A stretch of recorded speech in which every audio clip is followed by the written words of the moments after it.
السلام عليكم ورحمة الله تعالى وبركاته. بسم الله الرحمن الرحيم. الحمد لله رب العالمين، وأفضل الصلاة وأتم التسليم على سيدنا محمد وعلى آله وصحبه أجمعين. اللهم لا سهل إلا ما جعلته سهلا، وأنت يا حي يا قيوم تجعل الحزن إذا شئت سهلا سهلا. رب اشرح لي صدري ويسر لي أمري واحلل عقدة من لساني يفقهوا قولي. اللهم أخرجنا من ظلمات الوهم وأكرمنا بنور الفهم، وافتح علينا بمعرفة العلم، وحسن أخلاقنا بالحلم، واجعلنا ممن يستمعون القول فيتبعون أحسنه. ولا حول ولا قوة إلا بالله العلي العظيم. ولا حول ولا قوة إلا بالله العلي العظيم. ولا حول ولا قوة إلا بالله العلي العظيم. Inshallah, brothers and sisters, we're gonna continue where we had left off in the series in which we're going over the work of Imam Ibn al-Qayyim rahimahullah ta'ala, known as al-Jawab al-Kafi liman sa'ala 'ani ad-dawa'i ash-shafi, translated in English as the sufficient response to the one who seeks a healing medicine. And I'm going to share my screen with you so you can see the translation, inshallah. And we have been reading in the second part of this translation, which goes over the consequences of sin. And Ibn al-Qayyim rahimahullah ta'ala mentions a long series of consequences of sin on the heart and the body. As you can see from the table of contents, we have read through all of these, every single one of these in the previous parts, and all of these as well. We've gone through all of these, and we are all the way down to number 48. Number 48. Sorry, no, not 48, 47. Support of Shaitan and his armies. And this is where we had left off, so this is where we'll continue from, inshallah ta'ala. Considering the fact that today is the 29th day of Ramadan, and most likely we're expecting that the moon will not be sighted anywhere in the world. We've been sort of following the news from around the world, although there are some reports of the moon having been sighted in parts of Africa. Those reports are completely against the scientific data that we have available, according to which it is absolutely impossible for the hilal to have been sighted in those regions. So we believe that those sighting reports are not accurate. Either somebody has made a mistake, or somebody is falsely reporting, because it's just not possible for the hilal to have been sighted in those regions. So those are not confirmed reports of sighting. So we'll continue to monitor, inshallah, but according to the data that's available, the chances of the moon to be sighted tonight is extremely unlikely anywhere in the world. And so we are expecting to have a 30-day month of Ramadan this year, and tomorrow therefore should be the 30th day of Ramadan, inshallah ta'ala, and therefore the last day of Ramadan tomorrow, which means that we should have one more session tomorrow for this series as well, inshallah ta'ala. And so having said that, looks like we're not going to get beyond this one, support for Shaitan and his armies, because it's a 10-page long section. So inshallah, we're going to try to finish this today. If we don't finish it today, we'll finish it tomorrow. If we finish this today, then we will inshallah read through this tomorrow as well, and maybe try to read through this, but there's no way we're going to get through all of this in today and tomorrow. So whatever Allah subhanahu wa ta'ala facilitates for us, inshallah ta'ala. So let me scroll down to number 47, which is on page 62. And feel free to post any questions at any time on the Facebook Live or on the YouTube Live, whichever one you are following, inshallah. Somebody has already asked on YouTube Live, is there a possibility to continue this class after Ramadan, even if it is once a week class? Is there a possibility? Yes, there's a possibility. But will we be doing that? We don't know right now. So inshallah, we'll make any announcements after Eid. It depends on a lot of things. So depends, number one, on whether the masjid opens or not. And I mean, inshallah, masjid will open, but when is the masjid opening is the big question. So it depends on that. And because if the masjid is open, then that means I have a different schedule. If the masjid is closed, that means I have a different schedule. So, based on that, we will see whether we can continue this class after Ramadan or not. So if we decide to continue it, inshallah, we'll advertise using the various media that we use to advertise. But there's no guarantee that we will be able to continue, but there is a possibility. So can you find the book online? No, the book is not. Well, actually, the book is available online. But it's not my translation. The translation is done by somebody else. I have no idea how that translation is. But if you email me at resident.scholar@planomasjid.org, I will send you the link from where you can access the book online, inshallah ta'ala. Once again, it's the same book, but it's translated by somebody else. My translation that I'm sharing with you is not complete yet. So therefore, it hasn't been published yet. If you make dua for me, hopefully, inshallah, I can complete it and publish it one day, inshallah ta'ala. But if you email me, once again, on resident.scholar@planomasjid.org, I will send you the link for the available translation that's published, that's available, inshallah ta'ala. So if there are no other questions, we'll continue where we had left off. We had read all of this, so we're going to skip down to the part where we had stopped yesterday, which is this right here. And I'll explain, inshallah, what we have read so far, so that those of you who were not listening in yesterday, you can catch up, inshallah ta'ala. So basically what Ibn al-Qayyim is talking about here, rahimahullah ta'ala, is he's saying that another consequence of sins, of dhunub, is that they, as the title says here, they lend support to the shaitan. Past it. It's right here. They lend support to shaitan and his armies. Now, shaitan is our enemy, and the shaitan is constantly at work against us, and he uses his own armies to help him wage this war against the human beings. And his armies consist of other shayateen, the shayateen from the jinn and the shayateen from human beings. Whereas Allah subhanahu wa ta'ala has given us our own soldiers and our own assistants and our own armies to fight this battle against the shaitan. So Ibn al-Qayyim talks about all of that.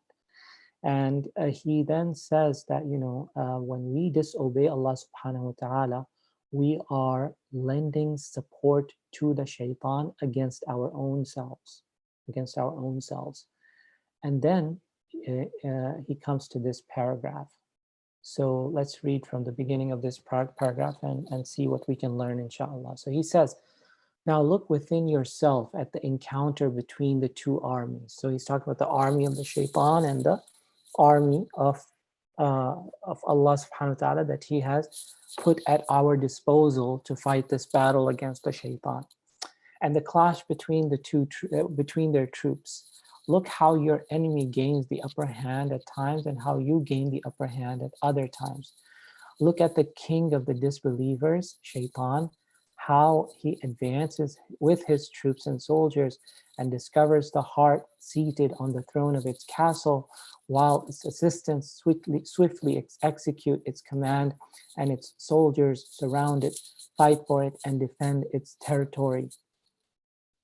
So the qalb, or the heart of the believer, or the heart of the human, is the king in this fight against the shaitan. That's what Ibn al-Qayyim says. And the heart has its soldiers and its executive officers and its assistants. So among the executive officers and soldiers of the qalb are the limbs of the body, the eyes, the ears, the tongue, the stomach, the hands, the feet, the private organs. Okay, these are executive officers of the qalb. And then there's also assistants that the qalb has, such as angels that Allah subhanahu wa ta'ala has assigned to whisper good thoughts and words of encouragement to the qalb in its fight against shaitan. Also the revelation of Allah subhanahu wa ta'ala, the Quran and the Sunnah, they also act as support mechanisms for the qalb to wage this war against shaitan and his soldiers. So then Ibn al-Qayyim says, rahimahullah ta'ala, that shaitan, he inquires then, and defend its territory, at once he realizes the impossibility of invading this enemy unless he seduces some of its executive officers and soldiers from their duty. Okay, so the qalb is very strong. It is strongly fortified by iman, by the remembrance of Allah, by the Quran, the knowledge of the Quran, by the support of the angels. And so the shaitan realizes the impossibility of invading this enemy unless he seduces some of his executive officers and soldiers from their duty. So now, who are the executive officers and soldiers? They consist of the eyes, the ears, the tongue, the stomach, the hands, the feet, the private organs, and the nafs. So then he says, he inquires then about the heart's most distinguished and closest soldier. It is the nafs, he is told. At this, he turns to his assistants and says the following. Now, what's going to follow for several pages is Iblis talking to his troops and giving them instructions on how to attack the human heart. Okay, all of this, of course, is a metaphor that Ibn al-Qayyim is using. This is not a real conversation, but he's taking some artistic license here to depict a picture that is not far from reality. That's not far from reality of what actually happens in the unseen realm. Okay, so he has dramatized this, if you will. He's dramatized this, but it's like I said, it's not far from what happens in reality. So he says that Iblis says, Iblis is talking to his assistants. You must raid the nafs through its object of desire. Look for what it loves and give it assurances about it, increasing thereby its desire for it. Flaunt the figure of its beloved before it in wakefulness and sleep. When it becomes fully attached to it, fling towards it the hooks of passion and pull it towards yourself. So here, the trick that the shaitan plays, therefore, is it dangles in front of the nafs that which the nafs has desire for. Now, what does the nafs have desire for? Well, the nafs has desire for many things. The nafs has desire for the opposite sex. The nafs has desire for food and drink. The nafs has desire for wealth. The nafs has desire for reputation. The nafs has desire for leadership. The nafs has desire for this world, the material world, and the pleasures of the material world, and so on. So the trick of the shaitan is to dangle whatever the nafs desires and attract the nafs. Flaunt the figure of its beloved before it in wakefulness and sleep. When it becomes fully attached to it, fling towards it the hooks of passion and pull it towards yourself. Then, when it has been seduced away from the heart and turned against it by joining with you, you will occupy the frontiers. Now, what are the frontiers of this territory of the qalb? The eye, the ear, the tongue, the mouth, the arm, and the leg. So guard these frontiers with utmost vigilance. When you're able to enter the heart through them, it would either be slain or captured or severely wounded. So do not leave these frontiers unguarded, and never allow a squadron to enter the heart through them. Otherwise, you will be chased away. So what could possibly be a squadron that enters the heart through these gates? A reminder from a Sheikh, a hadith of the Prophet ﷺ, some piece of knowledge, some whisper from an angel. These are all squadrons that can enter into the heart. So the Iblis is saying, beware, don't allow a squadron to enter the heart through them, otherwise you will be chased away. However, if you are overpowered, try your best to weaken the squadron's strength so that it either fails to reach the heart or reaches it only in a weakened state, unable to bring to it any benefit. First, after occupying these frontiers, prevent the eye from the gaze of contemplation. The eye from the gaze of contemplation. What's the gaze of contemplation?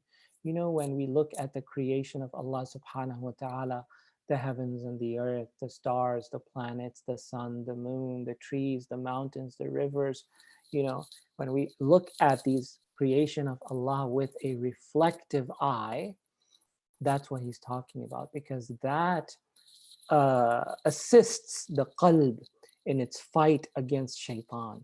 A reflective gaze, the gaze of contemplation. So he says, prevent the eye from the gaze of contemplation. Instead, make its gaze be for pleasure and delight. Make the eyes busy with beholding those things that just bring physical pleasure and physical delight. If he subdues the eye for a contemplative gaze, then stain it with a subsequent gaze of heedlessness, beatification, and passion. So he's saying that if the eye gets busy with a reflective gaze, fine, you've lost that battle, but then follow that up so that the eye then gazes at something that brings heedlessness, beatification, and passion. And this is, subhanAllah, what happens with social media nowadays, right? Social media, you're going through your news feed and you come across a quote from a hadith or from an ayah of the Quran or some really nice post by somebody that reminds you of Allah subhanahu wa ta'ala, or maybe a short video clip. And then you scroll down and the next video clip is what? Something that stirs passion in you, something that stirs desire in you. This is the tool of shaitan. Shaitan uses this tool. We don't even realize it, subhanAllah. Then he says, for indeed, the eye provides the most direct access to him. It is firmly tied to his nafs, and its protection is most trivial to him. So the eye has direct access. See, the eyes have direct access. It's firmly tied to the nafs, and its protection is most trivial to him. Pay heed to the frontier of the eye, for through it you shall reach your aim. Indeed, I never corrupted the child of Adam with anything as I did with his sight. Through it I sowed the seed of passion in his heart. Then I water that seed with desire. Then I continue to promise him and reassure him until I strengthen his resolve. Then I lead him with the reins of his passion to strip him of his innocence. So do not belittle the importance of this frontier. corrupt it with all of your might and make it seem trivial to him. Say to him, what's the significance of a single gaze that only motivates you to glorify the Creator by reflecting on the beauty of his creation and the beauty of this figure that has only been created for its beholder to witness his Lord through it? Allah did not create your eyes in vain, nor did he create this figure to be veiled from your sight. So this is the type of perverted thoughts that shaitan places in your heart, that when you look at the body of someone who is haram for you to look at, this type of trick that shaitan plays, oh, you're only looking at the creation of God. Look at the marvel at the beauty of God's creation. The body, the woman's body is a piece of art, right? That's what they say. They paint naked bodies of women and they say, oh, this is a piece of art. We are marveling at this beauty of God's creation. This is all trickery of shaitan. He is gaining access to the qalb through all of these tricks that he is employing. Then if you find success in deluding him due to his lack of knowledge or unsound intellect, then say to him further, this image is a manifestation of al-Haque, i.e., this image is a manifestation of the divine, Allah subhanahu wa ta'ala. It is an expression of the divine. So some of the very deviant sects have done this, unfortunately, that they have even said that, a woman's body is an expression of the divine, that it reflects the beauty of the divine. So to behold that body is simply beholding the divine itself. So this is a very extremely deviant type of thought that unfortunately some people, especially in the past, they used to argue this way. And Ibn al-Qayyim is saying this is further a trickery of shaitan. Then he says, invite him thus to pronounce ittihad. Ittihad is the idea that God becomes incarnated into the human body. It's the belief in the incarnation of God into a human body, which is completely against the belief of Tawheed, of course. But unfortunately, there have been some deviant groups in the past that believed in these kinds of things. If he refuses to do so, then invite him to pronounce absolute or partial hulul. Okay, so hulul is slightly different from ittihad. There's really no need to go into the details of this, but basically both of these concepts of ittihad and hulul consist of the idea of God uniting or God infusing himself or incarnating himself into the human body. And again, this is completely against the belief of Ahlul Sunnah wal Jama'ah, against the belief in Tawheed of Allah subhanahu wa ta'ala. But do not be satisfied with anything less than that, for this is how he will become a brother of the Christians, right? So he's saying that Iblis does not want his armies to be satisfied with anything less than this belief. So the ultimate goal is to get the Muslim to believe in this, because when you believe in that, then you are not very different from the Christians, because the Christians also believe that Jesus Christ was an embodiment of God in human flesh. So it's a very similar kind of belief. Then he says, after this, command him with chastity, abstinence, worship, and renunciation of this world. Then you may use him to hunt down other ignorant fools, for then he'll be my closest deputy and my greatest soldier. Nay, but I myself shall be his soldier and assistant. So basically, he is trying to say that Iblis, his goal is to make this person very Christian-like, so that on the one hand, he believes in the incarnation of God into human bodies, and on the other hand, he becomes very ascetic, not just ascetic, but the practice of monasticism that is found in the Christian faith, which is frowned upon in Islamic teachings, to completely cut oneself off from the world, not get married, not enjoy any physical pleasures, and just lock yourself up in a monastery and have very bare minimum interaction with people. So he's saying this is the way of the Christians, and when some Muslims they try to follow this way, they attract a certain group of people, and so through this kind of a person, Shaitan continues to do his work. Second, guard the frontier of the ear. So he talked about the frontier of the eye. Now he's talking about the frontier of the ear. Let no one enter through it that may spoil your work. Strive hard to let nothing slip through it except falsehood. For verily, it is most appealing, delightful, and attractive to the nafs. Select the most charming words that enchant the heart and blend them with what the nafs loves. Then cast that speech into the ear and look. If you find him paying heed to it, then hurl towards it more of such speech. Every time you see from him fondness for something, mention it constantly to him with praise. Meanwhile, beware of anything entering the ear that comprises of the word of Allah, or the words of his messenger, or words of those who give sound advice. But if you suffer defeat and something of its like slips through this frontier, then prevent its understanding, reflection, and warning. To do so, you must either inject into the ear something that opposes this sound advice, or you must make it appear intimidating and frightening to the nafs, such that it finds it impossible to implement the advice, or a task too heavy to endure by itself, etc. Alternatively, you may degenerate its appearance to the nafs, convincing it that it should rather busy itself with something worthier, or loftier, or more valuable and more extraordinary in the sight of people, something that would benefit a larger audience. The truth is a thing forsaken, you must say, and its speaker exposes himself to enmity. It is the profiteer among mankind who should sacrifice, and so on. Inject falsehood in any form that he finds trivial and accepts easily, and expel the truth by giving it every form that he finds abominable.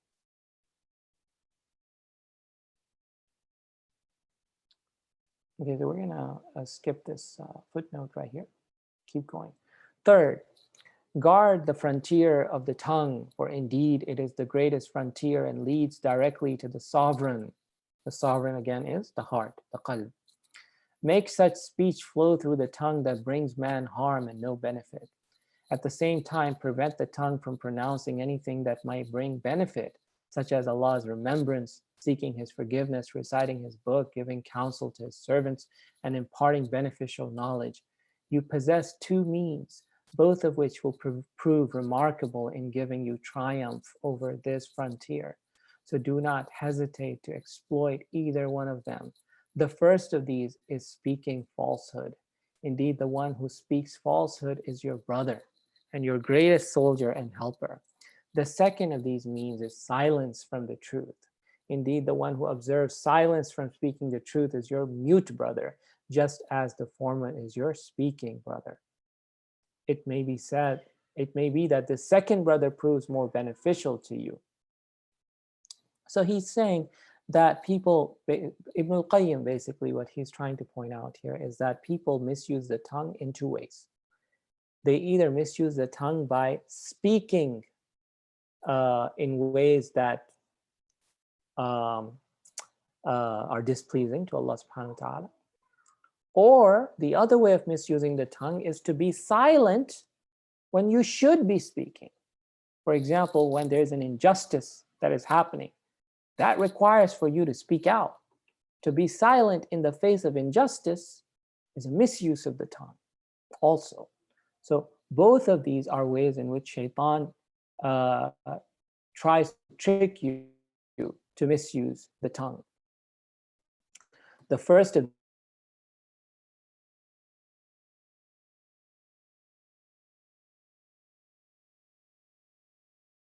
observe silence from speaking the truth is your mute brother, just as the former is your speaking brother. It may be that the second brother proves more beneficial to you. Did you not hear the aphorism, the speaker of falsehood is a speaking devil, while the one who is silent from the truth is a mute one? Beware, and do not let your guard down from this frontier, lest he speaks a word of truth or refrains from speaking a word of falsehood. embellish for him the speaking of falsehood in every possible way, and terrify him from speaking the truth in every possible way. My son, know that it is the frontier of the tongue which destroys the children of Adam and makes them fall on their faces into the fire. This is based on a hadith of the Prophet ﷺ. Ah, how many of them have I slain or captured or wounded through this frontier? I give you this counsel, always remember it. Let one of you speak through the tongue of your human brother a word, while the other stands by at the tongue of the listener. Then let the second respond to what he heard, full of praise and admiration, and ask his brother to repeat what he had said.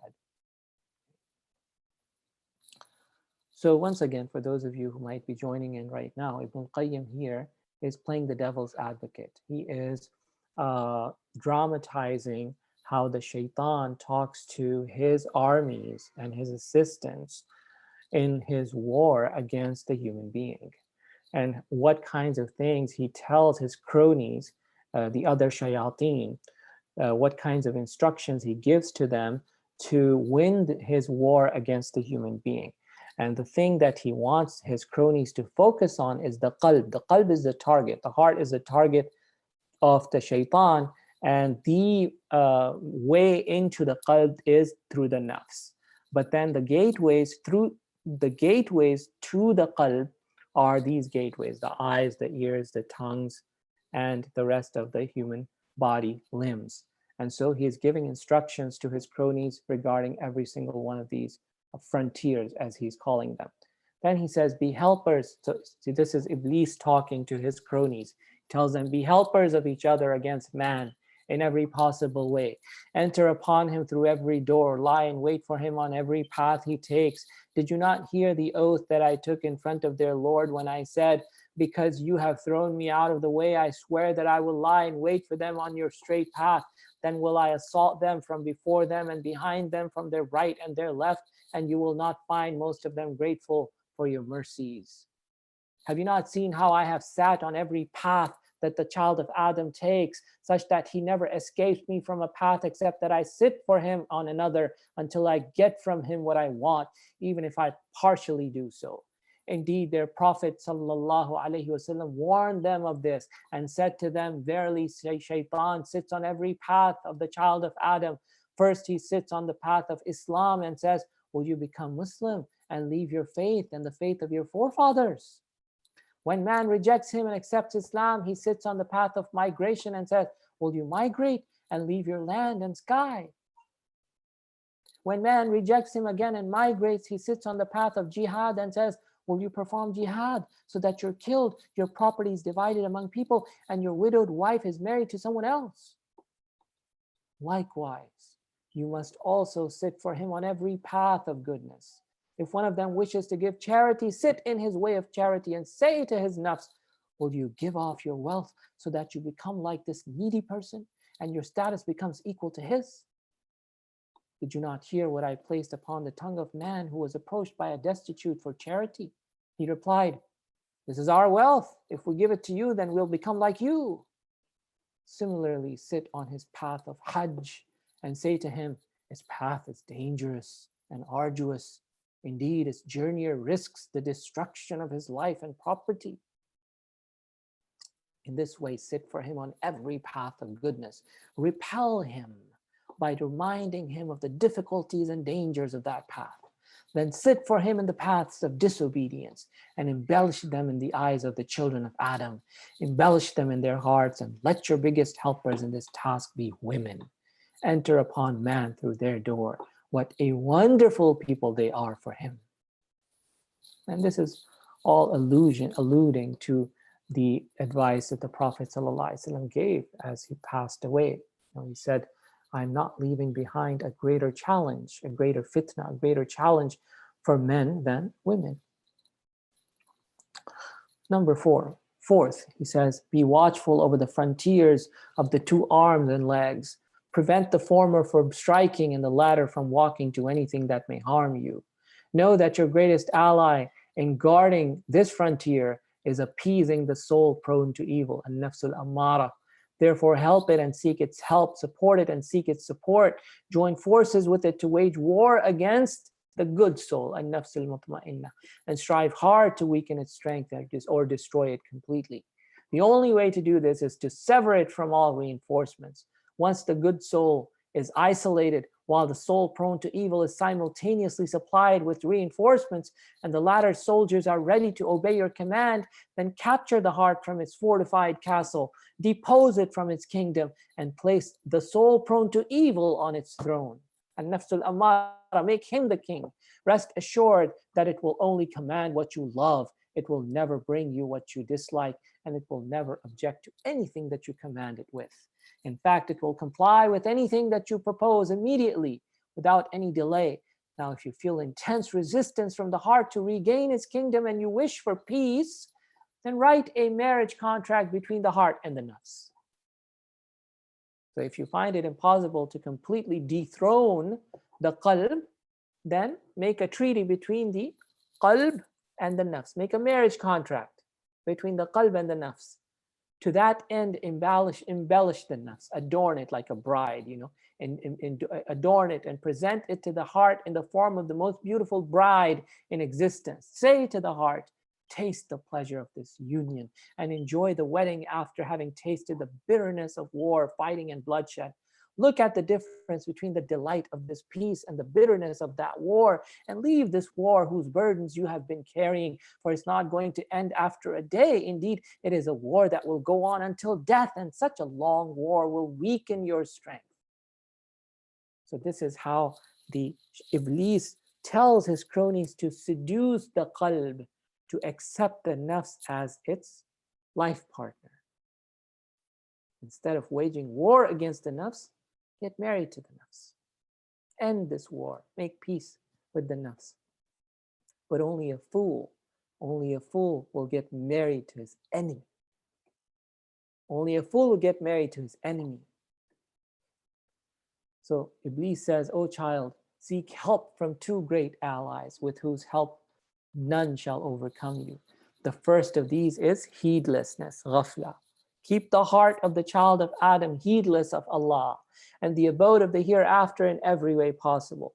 For there is nothing more effective than this to help you achieve your goal.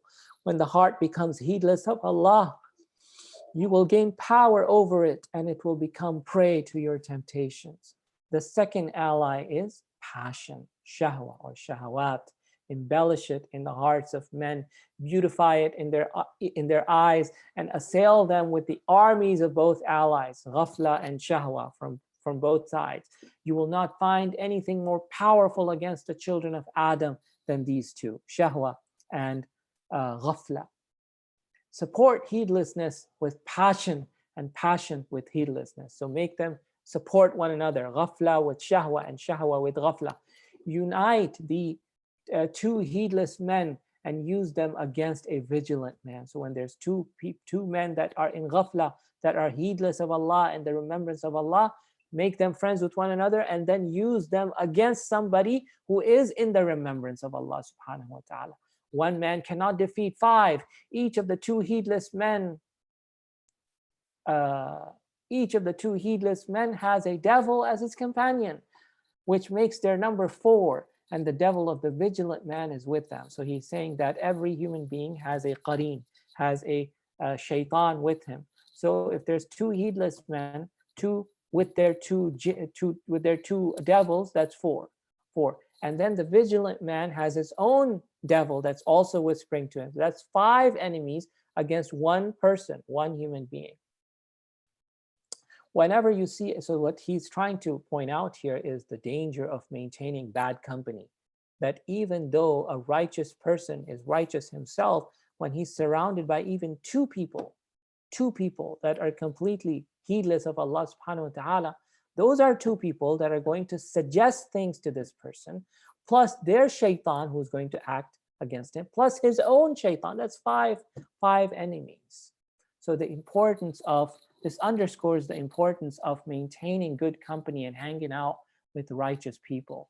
Then he says, whenever you see a group of people gathered for something that brings you harm, such as Allah's remembrance, or reminding each other of their faith and what Allah has commanded or forbidden for them, and you're not able to separate them, then seek help from their own kind against them, idle, lethargic men. Draw such men close to them until they become distracted because of them. In general, you must prepare a comeback for every setback in this battle. So this is the persistence and the resilience of Shaitan in this battle. This is how he wages this battle against us. He's always preparing for a comeback for every setback in this battle. And because he doesn't let his guard down, we cannot let our guard down. Otherwise, we will experience setbacks after setbacks. Then he continues and he says, additionally, enter upon every child of Adam through the gates of his passion, shahwa, and desire, irada, and assist him in attaining them. If Allah has ordered them to be patient against you, to endure your enmity, and to vigilantly guard their frontiers from you, then you must also be patient against them, endure their resistance, and vigilantly guard those frontiers from them. Every time the child of Adam is overcome with passion, shahwa, and anger, there's a golden opportunity for you to make him fall in your trap. However, know that among mankind are those who are overwhelmed by their passion while their anger is weak and subdued. You must seize this kind through the road of passion and forgo the road of anger. On the other hand, there are those who cannot control their anger.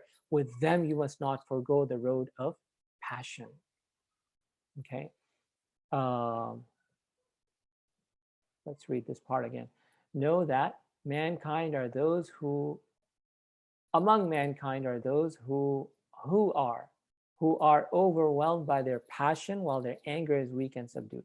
So what he's saying is that some people, their weakness is their shahwa. Their shahwa is their weakness. Their passion is their weakness. For others, their temper is their weakness. Their anger is their weakness. Okay, so he's saying that among mankind are those who are overwhelmed by their passion. Passion is their weakness. While their anger is weak and subdued, i.e. they're able to control their temper. For these people, he says, what? You must seize this kind through the road of passion, because passion is their weakness. Forgo the road of anger, because they're in control of their temper, so you're not going to have much success through that. Use the means of passion to attack. On the other hand, there are those who cannot control their anger. So anger, their temper is their weakness. With them, you must not forgo the road of passion. I don't know if this is translated correctly. Let me see. So we talked about the qalb. Now he's talking about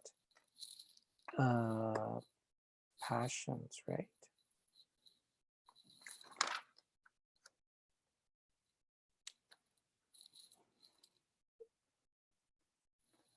Okay.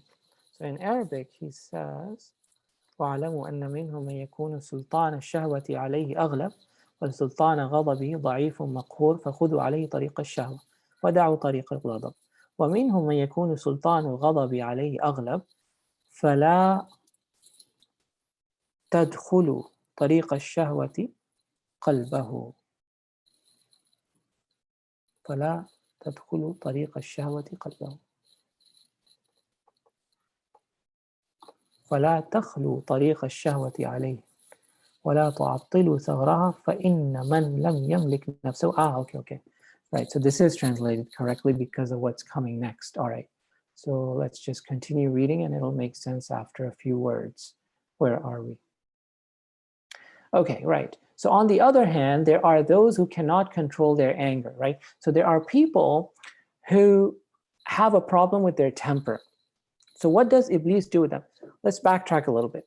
When he talked about people who have a weakness for their shahwa, shahwa is their weak point, but they are in control of their temper, what does Iblis do? He focuses on shahwat, right? Shahwat, and he ignores the road of temper. But for those people for whom their temper is their weak point, what does he do? He says, with them you must not forgo the road of passion.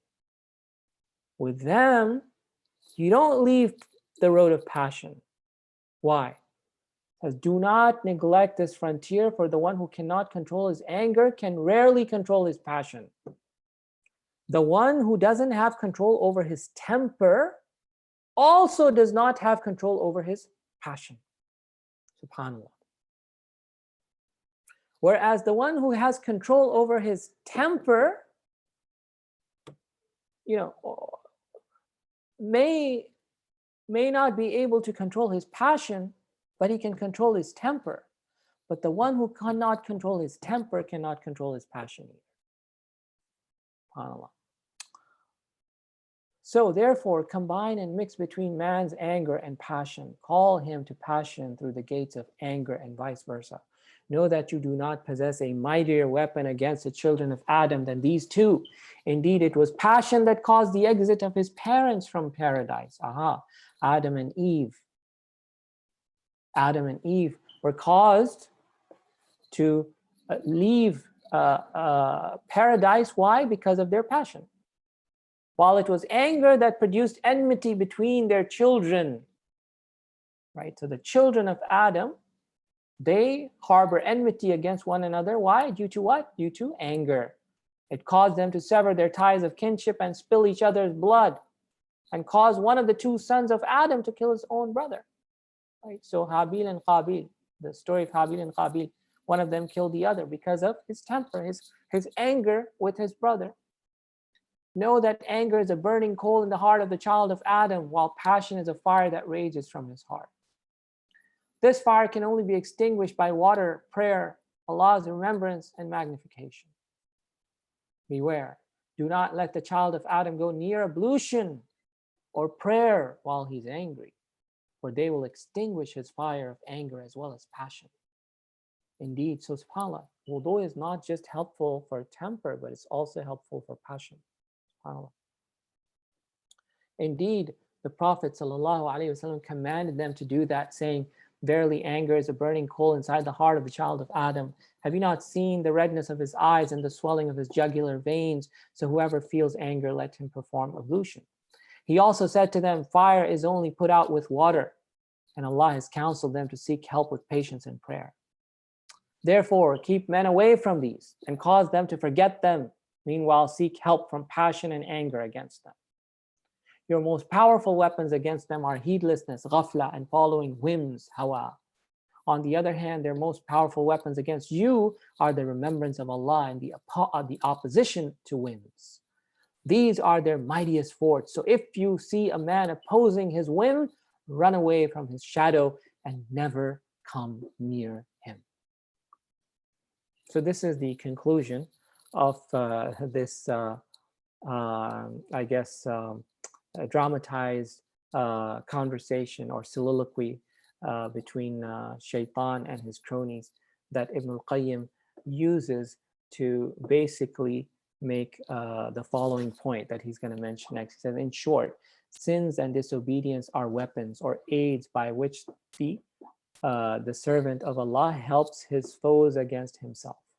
So we human beings, believing servants of Allah subhanahu wa ta'ala, we are providing assistance to our enemy, the shaitan and his armies, by disobeying Allah subhanahu wa ta'ala. These are like weapons that we're giving to the shaitan to use against us. As a result, his foes fight him with his own weapon, and he joins them against his own self, which is the height of ignorance.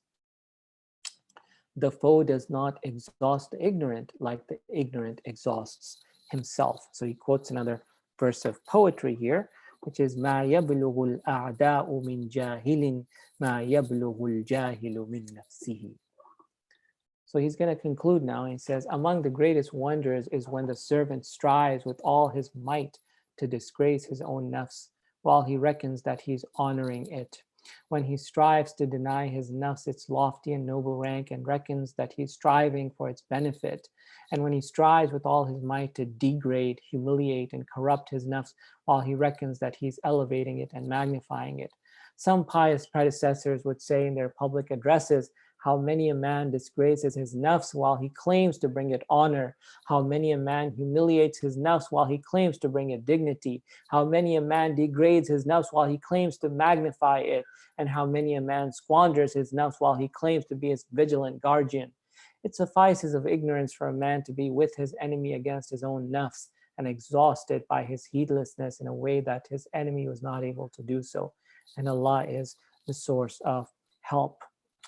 So this is the end of this section, and it underscores yet another consequence of sin. When we disobey Allah subhanahu wa ta'ala, we are providing support to our enemy, to Shaitan. Shaitan looks for these opportunities. He looks for these opportunities. And the more that we disobey Allah subhanahu wa ta'ala, the more control he gets over us. He ultimately, he wants to make our nafs the king over us rather than our qalb the king over us. And we don't want to be slaves of our nafs. We don't want to be slaves of our nafs. Because when we become slaves of our nafs, then basically, as you know, as al-Qayyim says, then Shaitan says, you are now my king, now I'm your soldier, you know, because the nafs is so evil, you know, as Allah says in the Quran, the nafs commands you to do evil. So in order to avoid that from happening, we need to be vigilant about remaining obedient to Allah subhanahu wa ta'ala. And when we sin, to repent from that, to repent from the sin sincerely, sincere repentance, so that we do not give an opening for the Shaitan to attack us in his war against us, and that we don't allow him to gain victory over us and cause us a setback. May Allah subhanahu wa ta'ala help us be among those who listen to the words of admonition and follow the best of them. We're going to stop here, inshallah, because this is the beginning of another section. So as I said at the beginning of today's session, that we have covered quite a bit here. We finished this section 47, and tomorrow is expected to be, inshallah, the last day of Ramadan, if the moon is not sighted today, and we don't expect to sight the moon today because of the scientific data that suggests that it's extremely unlikely for it to be sighted anywhere in the world. So we're expecting to have one more day of Ramadan tomorrow, inshallah, the 30th day. So we'll have our last session tomorrow, inshallah ta'ala. And may Allah subhanahu wa ta'ala accept from all of us. May Allah subhanahu wa ta'ala accept all of our worship in this blessed month of Ramadan. May Allah subhanahu wa ta'ala accept our du'as, accept our salah, accept our taraweeh, accept our recitation of the Quran. May He accept our charity and all the good deeds that we have done in this blessed month of Ramadan, and may He make us among those who are freed from the fire of hell. Ameen Ya Rabbal Alameen. Wa salli Allahumma wa sallim wa barik ala Sayyidina Mawlana Muhammad al-Fatih lima ughliq wal khatim lima sabaq mu'lin al-haqq bil-haqq nasir al-haqq bil-haqq wal hadi ila siratika al-mustaqim wa ala alihi haqqa qadrihi wa miqdarihi al-azim wa la hawla wa la quwwata illa billahi al-ali al-azim. Subhanak Allahumma wa bihamdik أشهد أن لا إله إلا أنت أستغفرك وأتوب إليك. السلام عليكم ورحمة الله وبركاته.